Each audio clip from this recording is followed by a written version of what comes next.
진정하시고 저희와 함께 가주셔야겠습니다. 공권력에 저항하시면 체포됩니다. 경찰관이 차분히 말했지만 그들은 아랑곳하지 않고 계속해서 소리 지르고 발버둥 쳤습니다. 그중 한 여자가 경찰관의 팔을 붙잡고 핥히기 시작했고 다른 남자는 발로 경찰관의 정강이를 세게 걷어찼어요. 경찰관이 다시 한번 경고했죠. 공무집행방해로 체포하겠습니다. 마지막으로 경고합니다. 그들은 여전히 경찰의 말에 귀 기울이지 않았습니다. 오히려 상황은 더욱 악화되어 그들의 행동이 난폭해졌습니다. 주변에 물건들을 던지기 시작했고 심지어 막대기를 휘두르며 위협적인 행동을 보였습니다. 여기 한국의 야구 경기장에서 대체 무슨 일이 있었던 걸까요? 오늘의 사연 시작합니다. 영상 시작 전 구독과 좋아요 꾹 눌러주시면 감사하겠습니다. 안녕하세요. 저는 중국 베이징에서 사는 러 잉카이예요. 베이징의 찬 공기를 가르며 외교부 청사로 향하는 제 발걸음이 참 가볍네요. 바로 오늘 인생의 전환점을 맞이했기 때문이죠. 주한 중국 대사관 문화참사관. 그 자리가 제 것이 된 거예요. 35년을 살아오면서 한 번도 의심해본 적 없는 진리가 있어요. 바로 중국이 세계의 중심이라는 거예요. 제가 졸업한 베이징 외교학원은 정말 특별한 곳이에요. 중국 외교부 직속 고등교육기관으로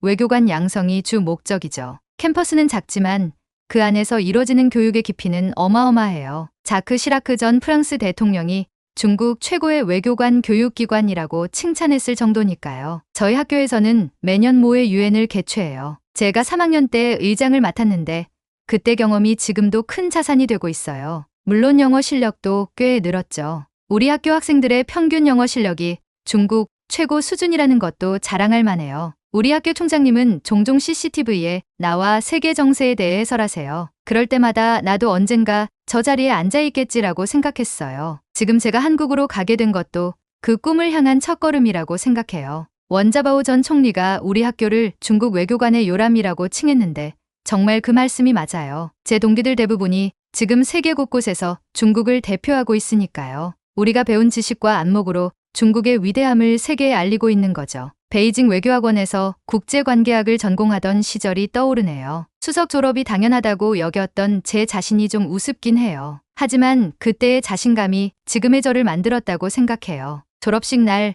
아버지가 제 어깨를 토닥이며 하신 말씀이 아직도 생생해요. 잉카이, 넌 이제 진정한 중국의 외교관이 된 거야. 내가 자랑스럽구나. 중앙정부 고위 관료셨던 아버지의 그 말씀이 제게는 최고의 졸업 선물이었죠. 어머니는 좀 달랐어요. 베이징대 경제학과 교수셨던 어머니는 항상 세계 경제 흐름을 읽으라고 하셨죠. 잉카이, 중국이 세계 2위 경제대국이 된 것은 시작일 뿐이야. 내가 어떻게 이 흐름을 이어갈지가 중요해. 어머니의 그 말씀 덕에 전 항상 세계 경제 동향에 촉각을 세우게 됐어요. 지금 전 베이징 조양구의 고급 맨션에 살고 있어요. 매일 아침 발코니에서 베이징의 웅장한 스카이라인을 바라보며 커피를 마시는 게 일상이에요. 어제는 커피를 마시며 문득 이런 생각이 들더라고요. 저 빌딩들이 다 우리의 힘이지. 세계 어디에서 이런 광경을 볼 수 있을까? 그 순간 제 가슴이 자부심으로 벅차올랐어요. 이런 환경에서 자라고 공부하다 보니 중국이 세계의 중심이라는 믿음은 제 DNA에 새겨진 거나 다름없어요. 이제 한국으로 가게 됐지만 그저 우리의 위대함을 보여줄 기회라고 생각해요. 그들의 좁은 시야를 넓혀주는 게 제 임무겠죠. 중국이 얼마나 대단한 나라인지 꼭 보여주고 말 거예요. 발령 소식이 퍼지자 사무실이 술렁이더라고요. 복도를 지나는데 동료들이 부러운 듯 쳐다봐요. 잉카이, 한국 간다며? 부럽다. 아이브 콘서트도 보고 와. 왕 과장의 말에 다들 웃음을 터뜨렸죠. 전 픽 웃으며 대답했어요. 난 연예인 보러 가는 게 아니라 일하러 가는 거야. 우리의 위대한 문화를 알리러 가는 거지. 점심시간 구내식당에서 만난 리 과장이 물었어요. 한국 요즘 잘 나간다던데?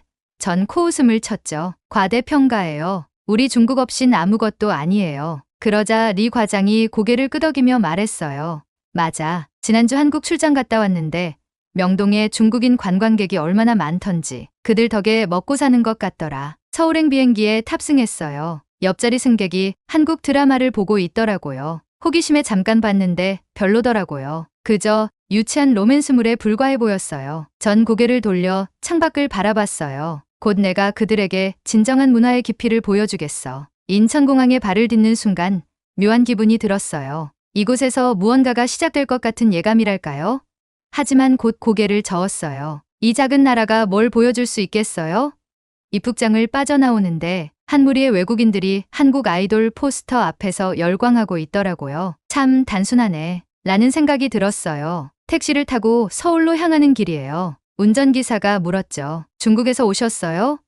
요즘 중국 관광객들 많이 오던데. 전 빙그레 웃으며 대답했어요. 네, 그렇죠. 우리가 없으면 한국 관광업계가 곤란해질걸요?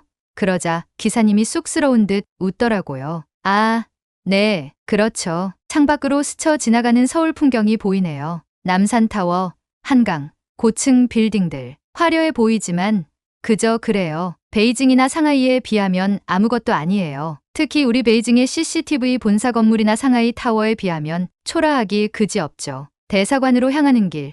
전 결심했어요. 이곳에서 중국의 위대함을 증명해 보이겠어요. 그들의 눈을 뜨게 해주겠어요. 작은 나라의 한계를, 그리고 우리의 무한한 가능성을요. 머릿속으로 이미 문화 교류 프로그램들을 구상하고 있었어요. 중국 전통 오페라 공연을 열어볼까? 아니면 대규모 레이저와 드론 전시회는 어떨까?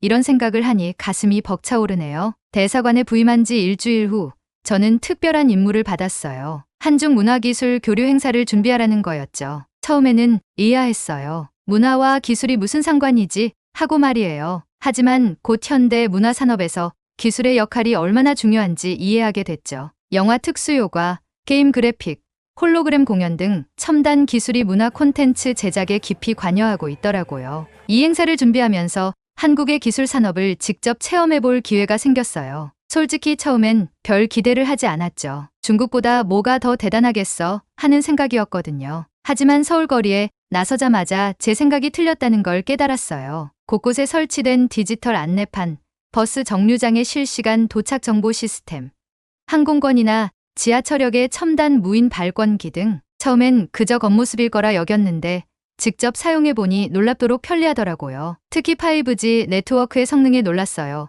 지하철을 타고 이동하면서도 끊김없이 고화질 동영상을 시청할 수 있었거든요. 중국에서도 5G 서비스를 하고 있지만 이 정도로 안정적이진 않았어요. 하지만 쥐똥만한 면적의 땅이라 가능하겠죠. 우리 중국은 워낙 거대한 대국이라 물리적인 면에서 어쩔 수 없다고 봐요. 이 정도 땅덩어리에 우리가 네트워크를 깔았다면 훨씬 더 뛰어난 성능을 보여줬을 거예요. 행사 준비의 일환으로 반도체 산업 시찰도 포함됐어요. 삼성전자와 SK하이닉스 공장을 방문하게 된 거죠. 처음엔 그리 특별한 게 있겠어 싶었는데 직접 보고 나니 충격의 연속이었어요. 이 첨단 기술들이 어떻게 문화산업을 혁신하고 있는지, 그리고 한국이 이 분야에서 얼마나 앞서 있는지 몸소 체감하게 됐죠. 그날 오후에 바로 삼성전자 화성 공장을 방문했어요. 처음엔 우리 화웨이나 다른 중국 기업들의 공장과 뭐가 다르겠어? 라고 생각했죠. 그런데 클린룸에 들어가 보니 입이 떡 벌어졌어요. 상상 이상으로 정교하고 복잡한 공정이 눈앞에 펼쳐지는데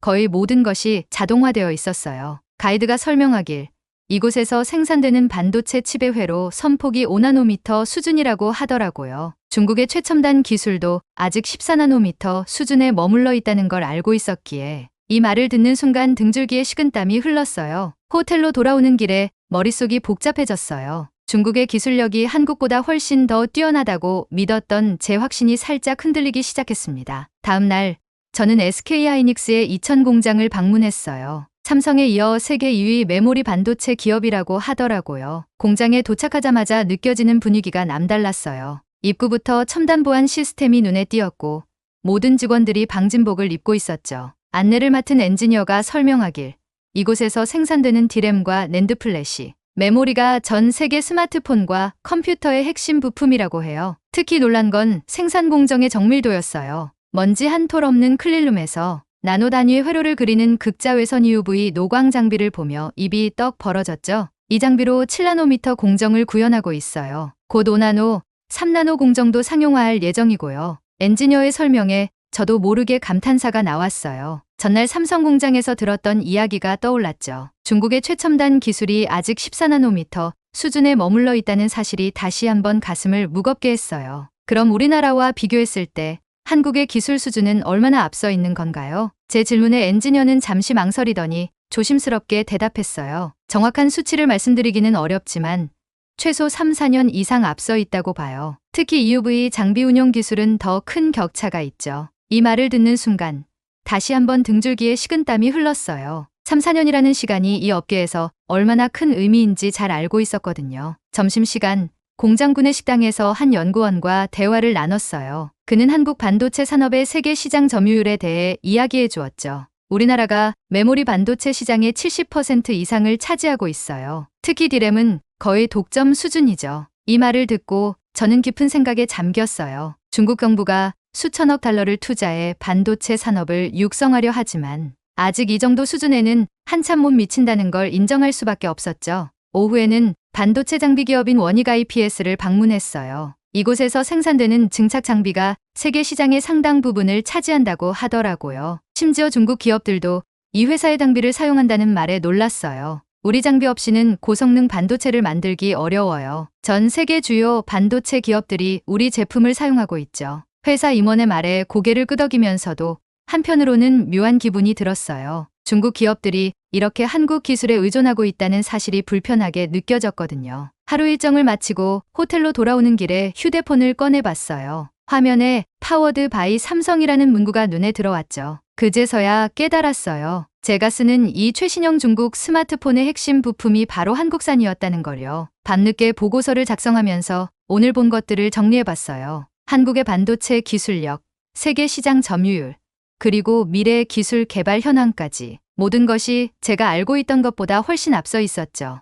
보고서를 마무리하며 이런 생각이 들었어요. 우리가 너무 자만했던 건 아닐까? 한국의 이런 모습을 보고 배워야 하는 건 아닐까? 하지만 이내 고개를 저었죠. 아니야.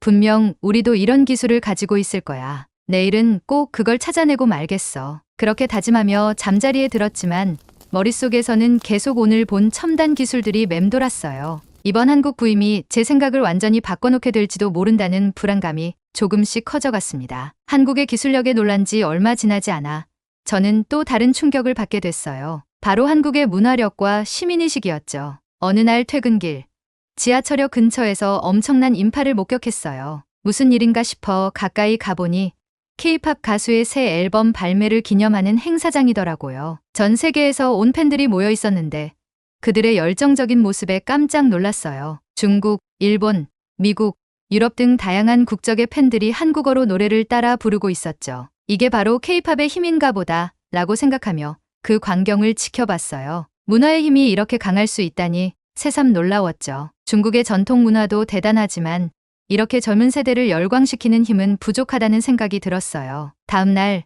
한국 영화를 보기 위해 극장에 갔어요. 영화 자체도 훌륭했지만 더 놀라웠던 건 관객들의 행동이었어요. 영화가 끝나고 나서 모든 사람들이 자기 자리에 쓰레기를 깔끔하게 정리하는 모습을 봤거든요. 심지어 음료컵과 팝콘통을 분리수거까지 하더라고요. 화장실에 갔을 때도 놀랐어요. 긴 줄이 있었지만 모두가 질서정연하게 기다리고 있었죠. 누구 하나 새치기 하는 사람이 없었어요. 게다가 화장실 휴지도 필요한 만큼만 사용하고 손을 씻을 때 물을 아껴 쓰는 모습도 인상적이었어요. 화장실 사용 모습도 인상적이었어요. 휴지는 필요한 만큼만 쓰고 손 씻을 때도 물을 아끼더라고요. 부스 내부는 마치 아무도 사용하지 않은 것처럼 깨끗해서 한 사람이 쓰고 나오면 바로 청소하나 싶을 정도였죠. 북미나 유럽에서 본 모습들이 한국에서도 보이니 좀 놀랐어요. 솔직히 중국은 대도시 호텔 정도는 돼야 이런 청결함을 느낄 수 있거든요. 순간 한국이 선진국인가 하는 생각이 스쳐 지나갔죠. 하지만 곧 고개를 저었어요. 아, 여긴 서울 한복판이지. 지방에 가면 분명 중국이랑 비슷할 거야. 그렇게 생각하니 마음이 좀 편해졌어요. 결국 중국이 더 앞서 있다는 믿음은 변함없었죠. 며칠 후 한강공원에 산책을 나갔다가 또 한 번 놀랐어요. 수많은 사람들이 공원을 이용하고 있었는데 쓰레기 하나 없이 깨끗했거든요. 심지어 자전거 도로와 보행자 도로가 명확히 구분되어 있어 충돌 없이 모두가 안전하게 이용하고 있었죠. 공원 한편에서는 즉석 공연이 열리고 있었어요. 젊은 뮤지션들이 자신들의 음악을 선보이고 있었는데 그 수준이 대단했어요. 주변에 모인 사람들도 조용히 감상하며 박수를 보내고 있었죠. 공연이 끝난 후에는 모두가 자발적으로 주변 정리를 도왔고요. 우리 중국인은 길거리를 걸으며 손에 쓰레기가 나오면 자연스럽게 버리는 게 일상이에요. 환경미화원도 일거리를 줘야 하니까요. 이런 점에서 한국의 깨끗한 거리를 보며 좀 의아했죠. 너무 깨끗해서 오히려 불편한 거 아닐까 하는 생각도 들었어요. 결국 중국식이 더 실용적이라는 믿음은 변함없었답니다. 한 번은 길을 걷다가 우연히 초등학교 앞을 지나게 됐어요. 마침 학교 시간이었는데 학부모들과 선생님들이 함께 나와 교통안전 지도를 하고 있더라고요. 아이들의 안전을 위해 지역사회가 함께 노력하는 모습이 눈에 띄었죠. 처음엔 와, 대단하네라고 생각했지만 곧 의문이 들었어요. 사람을 고용하면 되는데 뭐하러 바쁜 학부모를 불러서 무료 봉사를 시키지? 중국이었다면 아마 교통경찰이나 안전요원을 고용해서 이 일을 맡겼을 거예요. 이게 과연 효율적일까?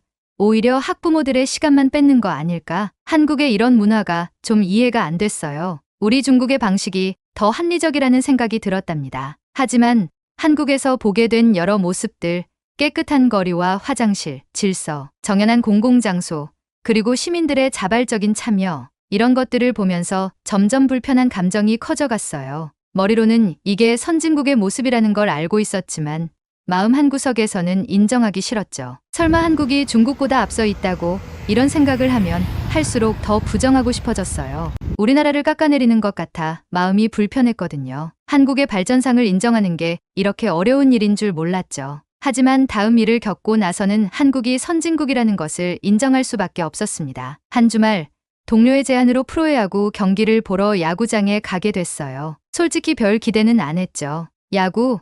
미국 스포츠 아닌가?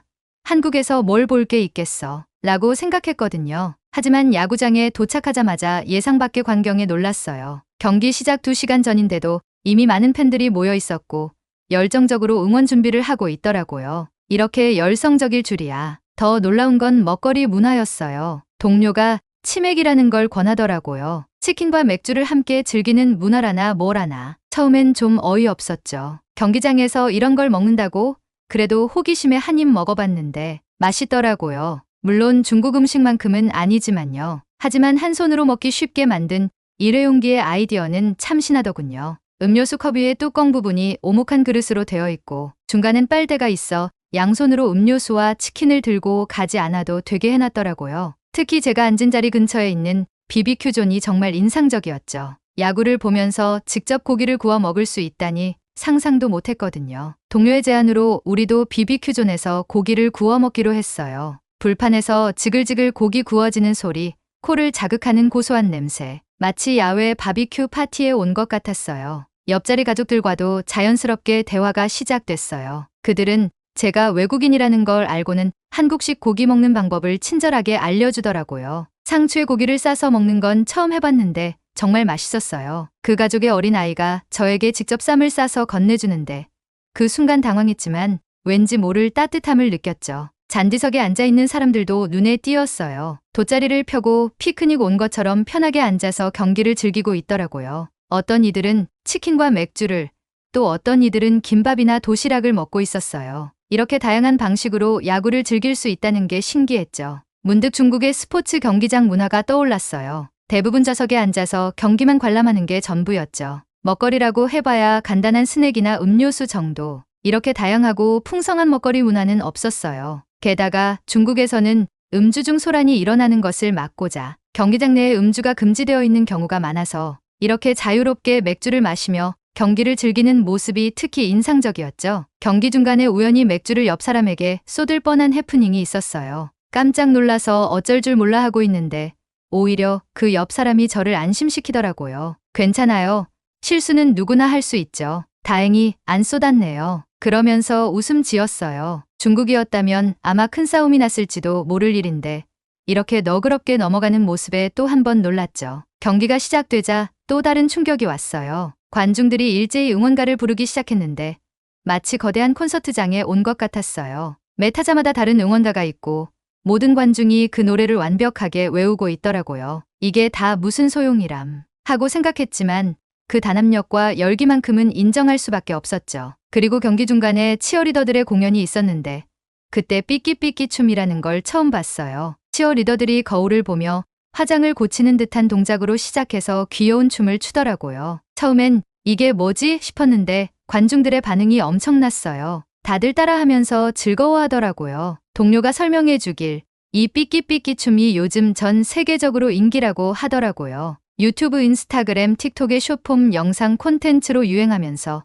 미국 등 해외로 퍼져나가 외국인들은 물론 치어리더들과 탑스타들까지도 이 춤을 따라 추면서 SNS 챌린지 열풍을 일으켰고, 한국 프로야구 리그 특유의 응원 문화로 소개되는 등 온라인 밈을 넘어 새로운 사회 현상으로까지 평가받는 인기를 끌었다나 뭐라나요? 순간 별거 아닌 것 같은데 이렇게까지 하는 생각이 들면서도 한편으로는 어떻게 이런 단순한 춤이 세계적인 인기를 얻을 수 있지 하는 의문이 들었어요. 중국의 전통춤은 수천 년의 역사를 자랑하는데 이런 현대적이고 단순한 춤이 더 인기를 얻다니 복잡한 감정이 들더라고요. 7회 말에는 치어 풍선 이벤트라는 게 있었어요. 모든 관중이 구단별로 다른 컬러의 풍선을 불어 응원하는 모습이 장관이었죠. 이런 독특한 응원 문화가 한국 야구의 인기 비결 중 하나인가 싶었어요. 단순해 보이지만 이런 게 사람들을 하나로 만드는 건가? 더 놀라운 건 동료가 이런 한국의 야구 문화가 세계적으로 주목받고 있다고 말해준 거예요. 심지어 미국 메이저리그에서도 한국식 응원을 도입하려 한다나 뭐라나요. 치맥 문화도 외국 야구장에서 볼 수 있다고 하더라고요. 순간 설마 라는 생각이 들었죠. 오랜 역사의 중국 문화도 아니고 한국 문화가 그렇게까지 영향력이 있다고?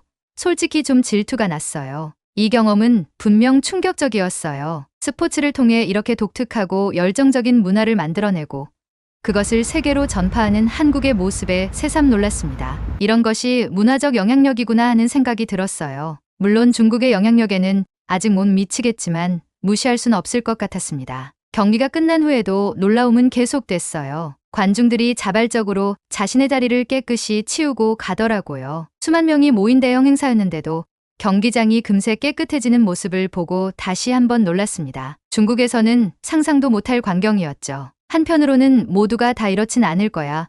열에 한 명쯤은 항상 빌런이 있지 하며 주위를 한번 더 둘러봤어요. 하하, 제 예상대로 바베큐존 한쪽에 먹다 남은 음식과 쓰레기, 대여해온 바비큐 장비들, 일회용품, 심지어 돗자리까지 그대로 두고 나가는 한 무리의 사람들이 있더군요. 게다가 그 무리 중 한 남자가 담배를 꺼내 피우기 시작했어요. 금연구역인데 말이죠. 한국에서는 실내에선 절대 금연이고 실외에서도 지정된 장소에서만 흡연을 할 수 있고 다들 지키고 있던데 이외였죠. 보다 못한 옆 사람이 조심스레 말을 걸었어요. 여기서 담배 피우시면 안 돼요. 그러자 그 남자가 갑자기 뭐? 라고 고함을 지르며 담배 연기를 그 사람 얼굴에 내뿜었어요. 아저씨, 미쳤어요? 라고 주의를 줬던 사람이 소리치자 이 소란스러운 광경으로 지나가던 사람들이 멈추고 웅성웅성 모여들기 시작했습니다. 주변 사람들이 눈살을 찌푸리며 쳐다보는데도 아랑곳하지 않고 그 남자는 계속 담배를 펴댔어요. 다른 남자는 마시다만 맥주캔을 바닥에 집어던지고 험악한 표정을 지으며 발로 으깨더라고요. 그 일행의 여자도 보란듯이 씹던 껌을 바닥에 퇴 하고 뱉었죠. 저에게 상추쌈을 싸주던 옆자리 꼬마가 용기 내어 그 무리에게 다가가 아저씨, 쓰레기 버리고 가셔야죠. 하며 쓰레기를 주어 그 무리 남자의 손에 쥐어주려 하자 그 아저씨는 노 하면서 손으로 막더라고요. 주위에 있던 한국 사람들이 그 꼬마를 거들어주며 자기 자리는 깨끗이 치우고 갑시다. 어린애한테 부끄럽지 않나요? 라고 하니 그 일행 중 다른 여자가 자기가 버린 거 아니라는 듯 손사래를 치고 다른 사람은 고함을 치더라고요. 그럼 그렇지 뭐 한국인이나 중국인이나 같은 사람이지 하며 내심 속으로 안도했죠. 바로 그때 그 꼬마의 부모님과 주위 한국인들이 몰려와 그들에게 항의하기 시작했어요. 그러자 그 담배를 피던 남자는 상의를 올려 배를 까더니 고래고래 소리 지르기 시작했는데 순간 제 얼굴이 화끈거렸어요. 그 무리가 중국인이었던 거예요. 주변에서 한국 사람들이 수군거리는 소리가 들렸어요. 또 중국인이야? 대체 중국 애들은 왜 저렇게 민폐를 끼쳐? 지네 나라에서나 쓰레기 버리지 왜 남의 나라까지 와서 쓰레기를 투척해? 라고 하더라고요. 더 충격적인 건 그 중 한 남자가 갑자기 바지를 내리고 공공장소에서 소변을 보기 시작한 거예요. 사람들이 경악한 채 쳐다보는데 그는 아무렇지 않다는 듯이 웃고 있었어요. 그 순간 저는 정말 땅이 갈라져 숨고 싶었어요. 그때 경찰과 경비원들이 도착해서 중국인들을 저지했어요. 그러자 그 중국인 무리는 더욱 격렬하게 반응했어요. 한 남자가 갑자기 경찰관을 향해 고함을 지르며 달려들었죠. 우리가 뭘 잘못했다고? 너희가 뭔데 감히 중국인을 체포하려고? 경찰관이 차분히 말했어요. 진정하시고 저희와 함께 가주셔야겠습니다. 공권력에 저항하시면 체포됩니다. 하지만 그들은 아랑곳하지 않고 계속해서 소리 지르고 발버둥 쳤어요. 그 중 한 여자가 경찰관의 팔을 붙잡고 핥히기 시작했고 다른 남자는 발로 경찰관의 정강이를 세게 걷어찼어요. 경찰관이 다시 한번 경고했죠. 공무집행방해로 체포하겠습니다. 마지막으로 경고합니다. 하지만 그들은 여전히 귀 기울이지 않았어요. 오히려 더 난폭해져서 주변의 물건들을 던지기까지 했죠. 결국 경찰관들은 테이저건을 꺼내 들었어요. 테이저건을 사용하겠습니다. 즉시 멈추지 않으면 발사하겠습니다. 그 순간 경찰관의 멱살을 잡고 들어 올리려던 남자를 향해 테이저건이 발사됐어요. 그는 순식간에 바닥에 쓰러졌고 나머지 일행들도 그제서야 얌전해졌죠. 이 모든 광경을 지켜보며 저는 그저 그 자리에 얼어붙어 있었어요. 부끄러움과 충격, 그리고 분노가 뒤섞인 채 말이죠. 한국을 깎아내리려던 제 의도는 완전히 무너져 버렸고 우리나라의 부끄러운 모습만 적나라하게 드러났어요. 주변 한국인들의 차가운 시선과 비난 속에서 저는 그제서야 인정할 수밖에 없었습니다. 한국이 진정한 선진국이라는 걸, 그리고 우리에겐 아직 배울 게 너무나도 많다는 걸요. 이 사건은 제 마음 속 깊이 각인되어 앞으로 오랫동안 잊히지 않을 것 같았습니다. 야구장에서의 충격적인 경험 이후 저는 한동안 마음을 추스르기 힘들었어요. 하지만 일은 계속해야 했죠. 얼마 후 유엔 총회에 중국 대표단의 일원으로 참석하게 되었어요. 여기서야 우리나라의 위상을 보여줄 수 있겠지라는 생각으로 뉴욕으로 향했습니다. 총회가 시작되고 여러 나라 대표들의 연설을 들으며 세계 정세를 파악하고 있었어요. 그런데 갑자기 중동 문제를 두고 미국과 러시아 대표 사이에 격렬한 논쟁이 벌어졌죠. 양측 다 물러설 기미가 보이지 않았고 회의장 분위기는 점점 험악해져 갔어요.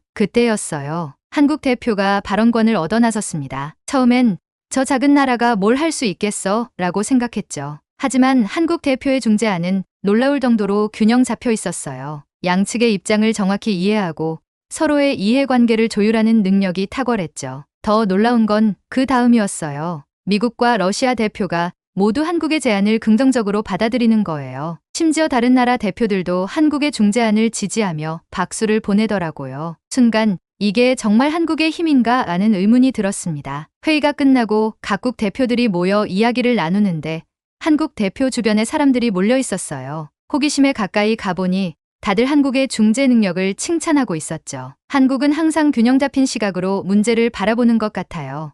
작은 나라지만 외교적 영향력이 대단해요. 라는 말들이 들렸어요. 그 순간 저는 깨달았어요. 한국의 외교력이 단순히 거대한 인구와 경제력에 기반한 게 아니라 오랜 시간 쌓아온 신뢰와 능력에서 나온다는 거요. 중국도 유엔 안전보장이사회 상임이사국이지만 이렇게 자연스럽게 다른 나라들의 신뢰를 얻는 모습은 보기 힘들었거든요. 다음 날 유엔 본부 근처 카페에서 우연히 한국 대표를 마주쳤어요. 용기를 내어 대화를 시도했죠. 어제 중재 능력이 정말 인상적이었습니다. 비결이 뭔가요?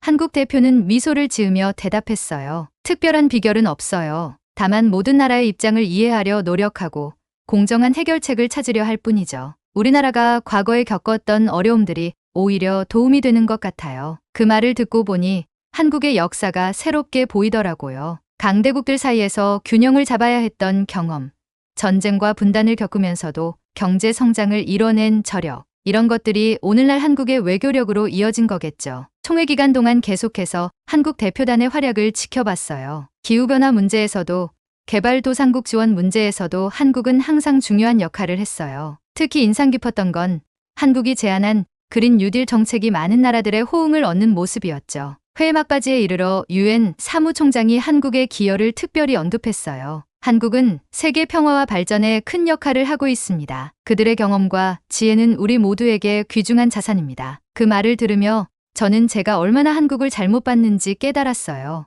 뉴욕에서의 일정을 마치고 서울로 돌아오는 비행기 안에서 저는 그동안의 경험을 곰곰이 되새겨봤어요. 한국의 기술력, 시민의식, 그리고 이제 목격한 외교력까지. 제가 알고 있던 한국은 정말 빙산의 일각에 불과했던 거예요. 서울에 도착해 택시를 타고 가면서 거리의 풍경이 새롭게 보이기 시작했어요. 깔끔한 거리, 질서 정연한 교통, 어디서나 볼 수 있는 첨단 기술들.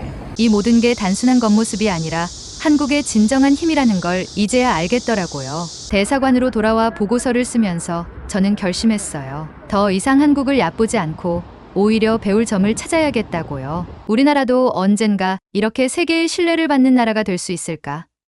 그 과정에서 한국의 경험이 도움이 될 수 있지 않을까? 이제 제 임무는 달라져야 할 것 같아요. 단순히 중국의 위대함을 알리는 게 아니라 한국과 중국이 서로 협력할 수 있는 방법을 찾는 거죠. 이게 바로 진정한 문화교류가 아닐까요? 한국에 온 지 몇 개월 만에 제 세계관은 완전히 뒤집혔어요. 하지만 이게 끝이 아니라 새로운 시작이라는 생각이 듭니다. 앞으로 이 두 나라 사이에서 어떤 역할을 할 수 있을지 기대 반 걱정 반으로 새로운 내일을 맞이할 준비를 합니다. 오늘의 감동 택배 사연을 마치겠습니다. 한국에 와본 경험이 없는 중국인은 한국을 얕보고 관심 없거나 싫어한다지만 한국에 한 번이라도 와 본 중국인은 한국을 좋아하고 칭찬한다고 하죠.